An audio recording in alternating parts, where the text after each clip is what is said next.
इसकी बैकग्राउंड ये है कि I was so lucky to write this poem in 5 minutes in front of Om Prakash Valmiki ji and recite in front of him.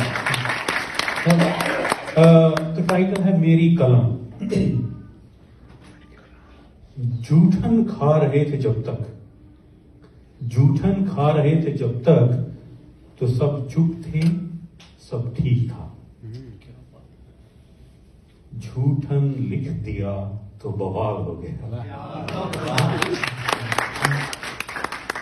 वो कहते हैं अक्सर मुझसे कि ये तुमने साहित्य का क्या मजाक बना रखा है, तुम साहित्य का मतलब बिगाड़ रहे हो। बताओ, साहित्य भी कभी दलित होता है? मैं चुटकी लेता हूं कि यार, जब इस देश में कुदरत की श्रेष्ठतम रचना मनुष्य, जब नीच, शूद्र, दलित, मलेच्छ और अछूत हो सकता है, तो ये साहित्य कौन बड़ी बात है? असल में तो तुम्हारे दरवाजे पर उजियारा है, कब से उजियारा है सत्ता का, साहित्य का।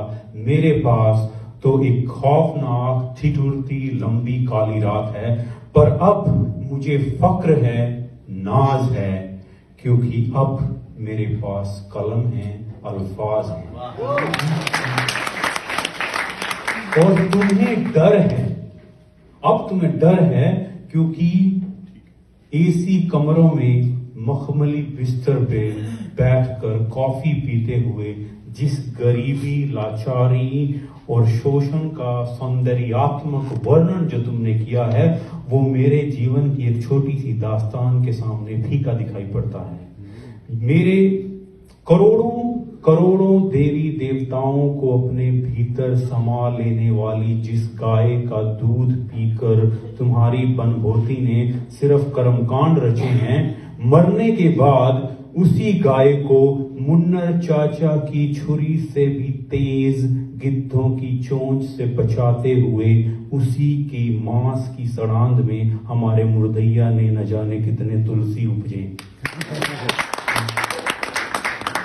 अब तुम्हें डर है क्योंकि मेरी कलम, तुम्हें डर है क्योंकि मेरी कलम तुम्हारे इतिहास के पन्नों को चीरती हुई तुम्हारे सारे कारनामों को इंसानियत के तराजू में बराबर तोलती है। मेरे अल्फाजों में लय है, धार है, तीखापन है एकलव्य के तीरों की तरह। मेरी कलम द्रोणाचार्य की गरुड़ता के सारे राज खोलती है, और तुम अब बौखला कर कहने लगे हो कि मेरी कलम बहुत बोलती है।